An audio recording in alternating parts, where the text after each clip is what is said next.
Salut à tous les postos, bienvenue dans cette nouvelle vidéo, le temps d'un week-end. On va revenir bientôt à la maison, c'est-à-dire demain ou après-demain. Comme vous le savez, le maillot de Ronaldinho est toujours là quand on est chez la famille.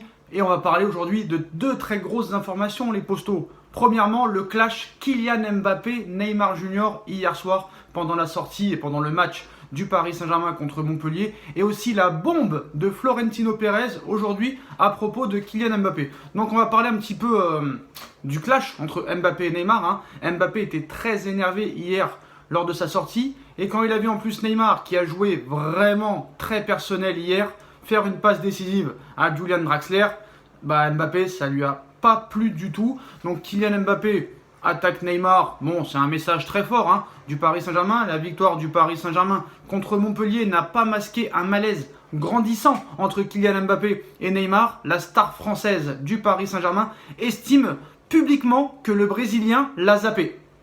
Le PSG continue son parcours sans faute en Ligue 1 puisque l'équipe de Mauricio Pochettino a remporté face à Montpellier sa 8e victoire en 8 matchs depuis le début de ce championnat. Mais voilà, à quelques jours de la réception au Parc des Princes de Manchester City en Ligue des Champions, le club parisien n'a pas encore, pour moi, n'est pas au sommet de son art, surtout au niveau du jeu. Donc, quelques heures après la victoire de Manchester City face à Chelsea et au sein de l'armada parisienne, c'est surtout la cohésion du duo composé de Neymar et Mbappé qui pose un sérieux problème.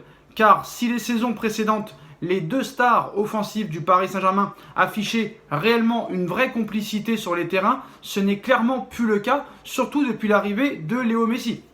On le voit sur les photos, on voit par exemple Neymar et Messi très très proches et toujours Mbappé mis à l'écart. Donc pour moi, c'est une réelle évidence que la signature de Léo Messi au dernier mercato pose un véritable problème à Mbappé. Et les retrouvailles du duo Messi-Neymar, pour moi, perturbent Kylian Mbappé, lequel estime que le joueur brésilien ne pense plus qu'à ses propres statistiques et à son association avec la Pulga. Mais j'ai envie un petit peu de dire à Kylian Mbappé, Neymar, il pense qu'à ses propres stats. Il n'a pas de stats. Il n'a pas de stats. Cette saison, c'est un but, une passe décisive. Et le but, c'est sur penalty. Donc, il n'y a rien d'exceptionnel. Quant à Mbappé, c'est quand même 4 buts et 3 passes décisives. Donc, pour l'instant, ce sentiment, on va dire, n'avait pas pris corps. Mais Kylian Mbappé et Neymar, étant très discrets dans les médias depuis quelques semaines maintenant. Mais samedi soir, dans le box des remplaçants au Parc des Princes, le champion du monde français, qui venait de laisser sa place à Mauro Icardi à la 88e minute de jeu, a montré qu'il en voulait très clairement à son coéquipier brésilien. Donc on le voit, on voit à sa sortie, on le voit dire vraiment, il ne me fait aucune passe, sachant pertinemment qu'il était filmé de très près hier lors de sa sortie par Canal+. Kylian Mbappé ne s'est pas réjoui quand Julian Draxler a doublé la mise pour le PSG après une passe décisive de Neymar. Parlant à Idrissa Gueye, présent à ses côtés, Kylian Mbappé montre de la main Neymar à Idrissa Gueye et lui lâche « Il ne me fait pas la passe, il ne me fait jamais de passe », reprochant à Neymar de l'avoir oublié plusieurs fois pendant le match contre Montpellier, alors que d'un seul coup, tout se goupillait mieux avec Julian Draxler. Une fois que Draxler rentre, Neymar fait des passes à Draxler et non à Mbappé.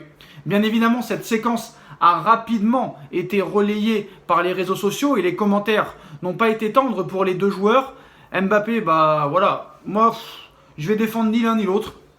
Je vais quand même défendre plus Mbappé car si Neymar est attaqué sur sa forme physique depuis maintenant plusieurs semaines, voire plusieurs mois, voire plusieurs années, et sa réussite défaillante depuis le début de la saison avec le Paris Saint-Germain, c'est-à-dire depuis plusieurs mois même, Kylian Mbappé est encore pointé du doigt pour sa capacité à vouloir tout gérer dans cette équipe. Les supporters l'ont clairement dit hier dans les réseaux sociaux. Son souci avec Neymar n'est pas sans rappeler par exemple un souci en équipe de France, si on se rappelle avec Antoine Griezmann ou Olivier Giroud par exemple pendant l'Euro.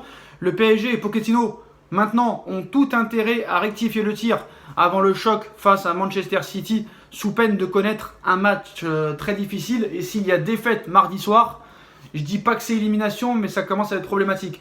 Donc moi, à l'heure où on parle de ce clash ou de ce faux clash, on se croirait à l'école maternelle, on se croirait en école primaire quand on faisait des matchs à la récréation et que l'autre ne faisait pas de passe. Est-ce vraiment sérieux ?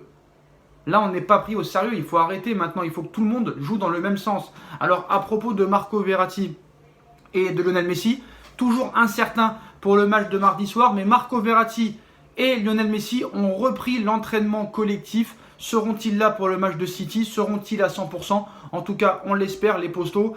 Mais voilà, franchement, moi je vous dis la vérité, en plus avec la prochaine info qui va sortir, je pense que Mbappé ne voudra pas rester au Paris Saint-Germain. Je pense qu'il ne pourra pas y avoir de solution, ni pour un contrat courte durée, ni pour un salaire énormissime. Je pense qu'il va tout refuser, même si Paris revient à la charge avec une nouvelle proposition de contrat, même avec un salaire de 100 millions d'euros par an.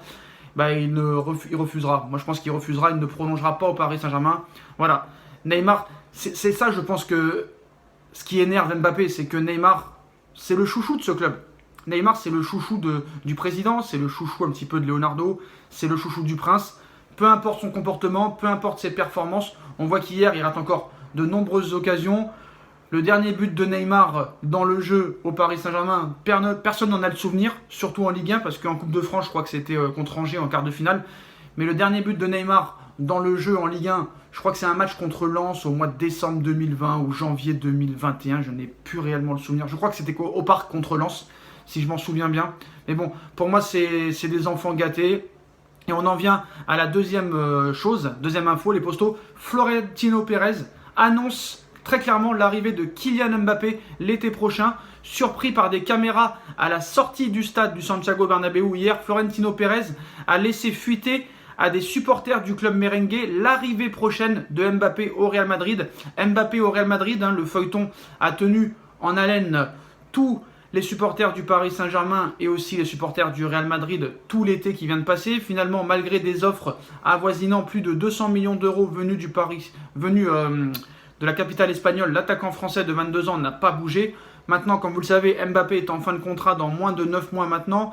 Et le natif de Bondy pourra, dans moins de 100 jours, c'est-à-dire le 1er janvier 2022, négocier avec le club de son choix en vue du prochain mercato estival. Donc si Mbappé devait partir, le Real Madrid ne semble souffrir d'aucune concurrence dans ce dossier à l'heure actuelle. Tant Kylian Mbappé a toujours clamé son désir de rejoindre le Real Madrid au niveau interne avec sa famille, parce que clairement, devant les médias, il ne l'a jamais dit à 100%. Du côté de Madrid, on a déjà tout préparé pour accueillir Kylian Mbappé dans les meilleures conditions. Contrat de 6 ans jusqu'en 2028, assorti d'un salaire de 30 millions d'euros net la première année, puis 20 millions d'euros net les 5 années suivantes. Donc, Florentino Pérez s'est engagé auprès des supporters et si le Real Madrid s'est déjà activé en coulisses, son président s'est même montré publiquement offensif et confiant hier soir, alors que la voiture qui le raccompagnait a eu un léger accrochage en sortant du Santiago Bernabéu après la rencontre opposant le Real Madrid à Villarreal 0-0. Les caméras de Gaulle ont capté des échanges entre Florentino Pérez et les supporters venus se précipiter vers la voiture pour se faire photographier avec Florentino Pérez. Lorsque l'un d'entre eux, un supporter, a demandé à Pérez « Alors, signe Mbappé, signe Mbappé, signe Mbappé ». Le président du club madrilène lui a répondu « L'année prochaine, c'est sûr ». S'il est de coutume de ne pas parler des joueurs des autres clubs hors période de mercato, Florentino Pérez semble donc certain à l'heure actuelle que Kylian Mbappé signera et portera le maillot blanc du Real Madrid l'été prochain. En attendant, le Paris Saint-Germain peut toujours espérer peut-être trouver des arguments qui convaincront Mbappé de prolonger dans la capitale, mais j'y crois pas réellement à l'heure où on parle, surtout après ce clash qu'il y a eu avec Neymar. Et en plus de ça, le comportement de Mbappé ces dernières semaines, il n'a pas le sourire. Contre Metz, il veut se taper avec tout le monde. Tu me diras, Neymar veut se taper avec tout le monde aussi. Donc j'ai très peur à l'heure actuelle pour l'avenir du PSG. Je pense que l'avenir du PSG va se jouer aussi mardi prochain, parce que s'il y a défaite, c'est catastrophique. S'il y a match nul, bon, ce sera un moindre mal. Et s'il y a victoire, franchement, on peut peut-être espérer encore une grande saison. Mais voilà. Quoi qu'il en soit, 8 matchs, 8 victoires en Ligue 1. Peut-être que Pochettino et le Paris Saint-Germain vont battre le record de Tourelle en 2018-2019, 14 victoires d'affilée. J'avais complètement oublié hier. Ça avait été quand même grandiose de faire 14 matchs, 14 victoires lors de la saison 2018-2019. Maintenant, on verra ce qui se passera. On verra mardi soir. Après ce petit clash, c'est rien. Il est juste énervé qu'il n'ait pas fait de passe. Après voilà, tout est possible dans une saison, tout est possible dans le football. Dites-moi en commentaire ce que vous en pensez, les postos. Quel est pour vous celui qui a tort, Neymar, Mbappé? Et est-ce que vous êtes confiant pour le match contre City mardi soir? Dites-moi en commentaire ce que vous en pensez les postos. Et on se retrouve très vite pour une nouvelle vidéo. Tchuss.